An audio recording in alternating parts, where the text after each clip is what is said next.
कि बिस्मिल्लाहिर्रहमानिर्रहीम। आज का हम अपना जो टॉपिक है वो शुरू करते हैं।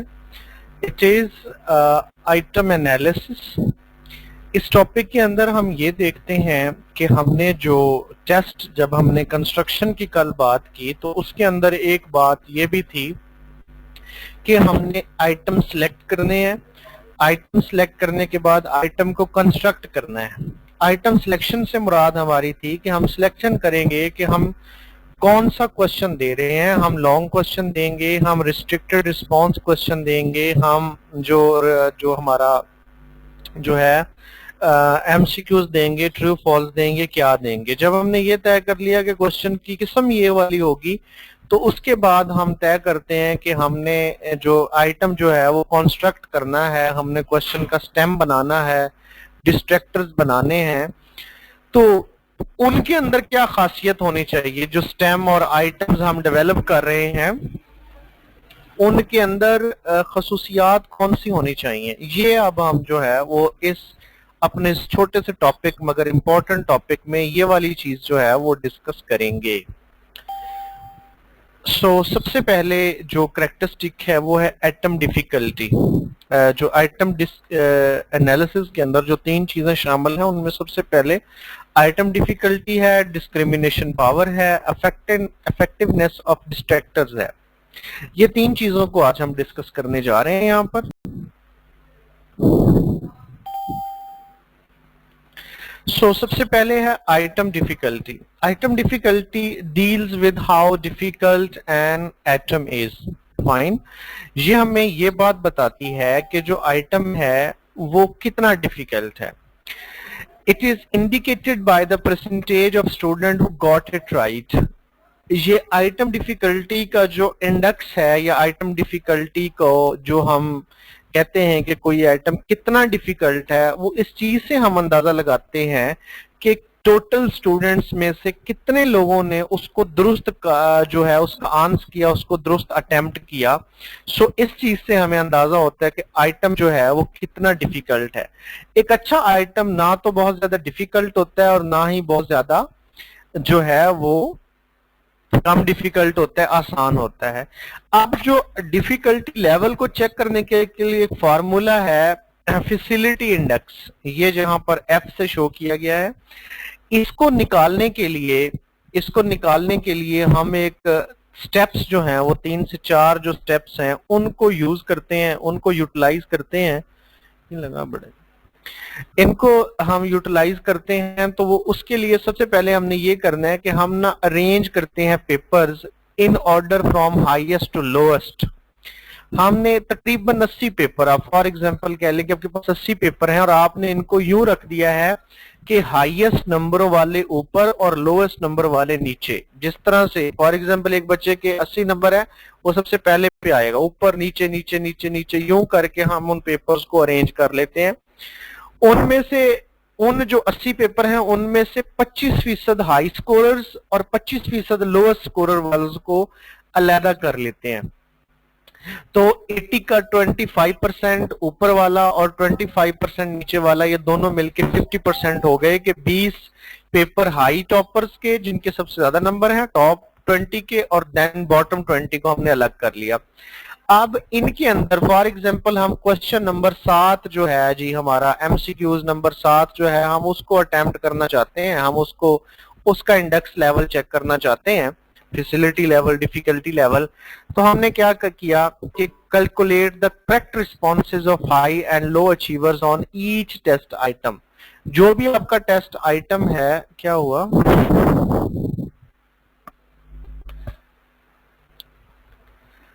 अगेन स्लाइड्स नहीं आ रही, हाउ इज पॉसिबल, स्लाइड्स नहीं आ रही। अच्छा एक मिनट, मुझे दोबारा रीज्वाइन करने थे। स्लाइड्स तो आ रही हैं, मिस सुषमा कह रही हैं। Recording has started.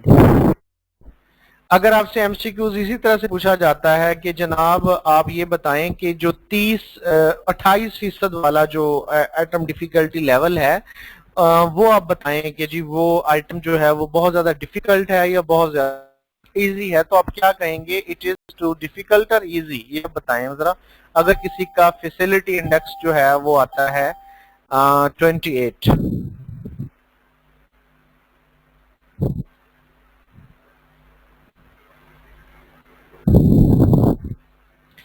हाँ जी, it would be very good difficult, yes, ये आपने जरा अपने जहन में रखनी है बात कि ये वो वाला जो है ना बहुत ज्यादा डिफिकल्ट होगा। फाइन, हाँ जी, तो नेक्स्ट आप बताइएगा, स्लाइड मूव हो रही है कि नहीं हो रही। दूसरा इंडिकेटर हमारा है डिस्क्रिमिनेशन पार। ये पिछले पॉइंट की समझ आ गई है सब लोगों को? लोगों के रिस्पॉन्सेज नहीं आए आ रहे, ये सब रीज्वाइन करें। ओके, अब किसी को जो है समझ नहीं आएगी होगी तो उसके लिए हम दोबारा से रिपीट कर देंगे। अब जो दूसरा हमारा है जी वो है हमारा डिस्क्रिमिनेशन पार, ठीक है। तो डिस्क्रिमिनेशन पार भी ये हमारा एक इंडिकेटर है जिसके ऊपर हम चेक करते हैं कि हमारे आइटम ठीक हैं कि नहीं ठीक। ये क्या होती है, ये होती है कि it refers to a degree, ये वो डिग्री की तरफ इशारा करती है to which test item discriminate between low achiever and high achiever. एक अच्छा टेस्ट का आइटम वो होता है जो लो अचीवर और हाई अचीवर्स के दरमियान फर्क बता सके, यानी कि उसको उसके आंसर जो हैं या उसकी डिफिकल्टी लेवल जो है वो इतनी होती है कि उसको उसका आंसर देखने के बाद हमें अंदाजा हो जाता है कि ये आइटम वो वाहिद आइटम है या ये आइटम उन खसूसियात का हामिल आइटम है जिसकी बुनियाद पर पता लगता है कि हमें ये वाला स्टूडेंट जो है वो आला दर्जे का बच्चा है, ये वाला स्टूडेंट जो है इसकी ज़हनी सलाहियत कम है। एक अच्छे आइटम की खासियत ये होती है, ये एमसीक्यूज का पॉइंट है, ये अपने माइंड में रखिएगा कि डिस्क्रिमिनेशन पावर से मुराद ये है कि एक क्वेश्चन आपका वो डिस्क्रिमिनेट करे बिटवीन लो अचीवर और हाई अचीवर्स के दरमियान, और ये आपके आइटम की जो आपका टेस्ट का क्वेश्चन है उसकी खासियत भी ये होनी चाहिए। अब इसको कैसे चेक करते हैं, इसके लिए सेम स्टेप दोहराते हैं। आप फॉर एग्जांपल आपके पास 80 पेपर हैं, आप क्या करते हैं कि ऊपर वाले 40 जो है वो 25% ऊपर वाले उठा लिए आपने और 25% नीचे वाले उठा लिए। अब आपके पास कितने हो गए, 40 पेपर्स हो गए, ठीक है जी। अब आपने इसी तरह करना है कि आपने करेक्ट रिस्पॉन्सेज जो है ना वो हर एक के जो है ना देखने हैं, करेक्ट रिस्पॉन्सेज कितने हैं उस एक खास क्वेश्चन के। फॉर एग्जांपल क्वेश्चन नंबर 9 है, उसको देखने के बाद आपने एक फार्मूला पुट करना है, discrimination power is equal to NH minus NL बटा N। अब जो N है ना जी, ये जो है ये है टोटल नंबर, ठीक है, टोटल जो उसकी तादाद है वो। अब उसके बाद जो है NH जो है ये है कि number of high achievers who got the item right. NH high achiever, जिन हाई अचीवर्स का वो आइटम ठीक है उनकी तादाद माइनस कर दें जिनका वो लो अचीवर्स जिनकी तादाद जिनका जवाब ठीक है उनकी तादाद को माइनस कर दें। अब आप ऐसा कैसे करेंगे, आपको कैसे पता लगेगा कि ये बच्चा हाई अचीवर है ये लो अचीवर है, उसका कैसे पता लगेगा, थोड़ा सा मुझे यहाँ पे बताएं अगर आपको समझ आ रही है तो।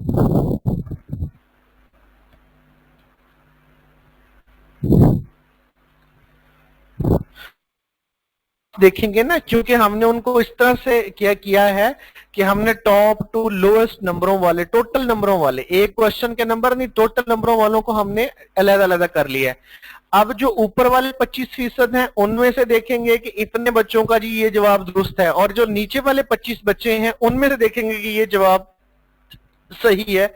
ये फार्मूला पुट करेंगे और उसके बाद उसका जवाब निकल आएगा।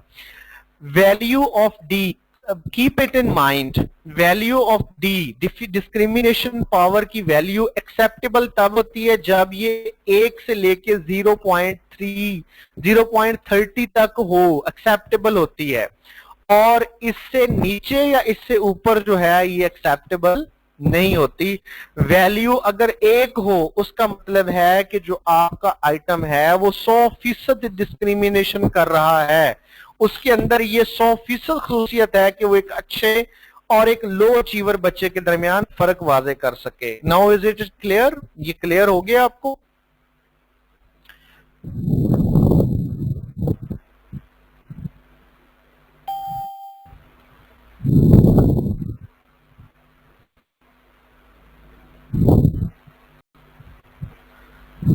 फाइन। नाउ इफेक्टिवनेस ऑफ डिस्ट्रैक्टर्स होते हैं, अब जरा आप ये बता दें डिस्ट्रैक्टर्स कौन से होते हैं हमारे, कि जो करेक्ट आंसर के अलावा जो क्वेश्चंस होते हैं, आपके ऑप्शंस होते हैं, वो सारे के सारे जो हैं वो क्या होते हैं, डिस्ट्रैक्टर। इस तरह एक जो अगर जो क्वेश्चन स्टेटमेंट होती है उसकी एक लैंग्वेज के एजुकेशन के लिहाज से उसका एक नाम देते हैं, उसको एक टर्मिनोलॉजी उसके लिए यूज करते हैं, वो क्या है, स्टेम। ठीक है, अब जो हमारा डिस्ट्रैक्टर है इसको भी इफेक्टिव होना चाहिए। अगर आपने अक्सर देखा होगा कि अगर आप किसी टेस्ट के लिए जाते हैं, खासतौर पर एनटीएस में अगर आप देखें तो अब तो उनका खैर बड़ा अच्छा हो गया मेयार, शुरू में ऐसा होता था कि उनके जो 4 ऑप्शन हैं वो एक दूसरे के साथ बिल्कुल मिल नहीं रहे और हमें वाज़े पता लग जाता है कि ये वाला ऑप्शन जो है जान जी ये ठीक है, अगरचे हमें नहीं भी आता होगा। अब पब्लिक सर्विस कमीशन के अंदर सबसे बड़ा चैलेंज जो है वो यही होता है कि आपका जब आपको सही जवाब आता है, आपको कॉन्सेप्ट का पता है, लेकिन फिर भी जब आपके सामने 4 ऑप्शन रखे जाते हैं यू गेट कंफ्यूज्ड। उसकी सबसे बड़ी वजह होती है कि उनके पास जो डिस्ट्रैक्टर्स होते हैं वो बहुत इफेक्टिव होते हैं। फाइन, आप जो अच्छा एक डिस्ट्रैक्टर जो है ना जी उसकी खसूसियत क्या होती है, सबसे ये एक मल्टीपल चॉइस क्वेश्चन है, एमसीक्यू क्वेश्चन है, इंपॉर्टेंट है, एग्जाम्स के अंदर आया हुआ है। A good distractor attracts more student from lower group than the upper group. Lower group के स्टूडेंट्स में से एक अच्छा डिस्ट्रैक्टर वो डिस्ट्रैक्टर होता है जो लोअर ग्रुप के बच्चों को ज्यादा अपनी तरफ माइल करे। तो हम जो फार्मूला लिखते हैं वो ये देखते हैं जनाब के फॉर एग्जांपल आपके पास 4 जो डिस्ट्रैक्टर्स हैं A B C and D, ठीक है जी। इसमें से आपने स्टूडेंट जो हैं ऊपर वाले 10 और लोअर वाले 10 जो है ना आपने यहां पर आपने रख 10 में से ना 5 लोगों ने ए का चूज किया है और लोअर वाले 10 में से 3 ने जो है वो डिस्ट्रैक्टर ए को चूज किया है।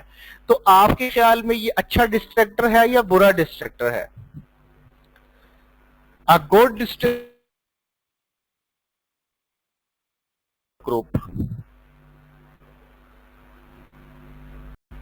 ये बुरा है। फाइन, एंड इसी तरह अगला देखें 4/2, अपर वालों में से 4 ने किया और लोअर वालों में से 2 ने किया, ये भी बुरा है। अपर वालों में से किसी ने नहीं किया सी को, लोअर वालों में से 5 ने कर दिया है, तो ये एक अच्छा डिस्ट्रैक्टर है। ये है जी हमारी तीसरी खासियत एंड आखिरी खासियत, जिसके ऊपर हम कहते हैं कि ये 3 खसूसियात हमारे हर क्वेश्चन के अंदर लाजमी होनी चाहिए। ये वाली 3 खसूसियात के बिना हमारा जो टेस्ट आइटम का कंस्ट्रक्टेड आइटम है वो अच्छा आइटम नहीं हो सकता। It can not be called a good state वो आइटम।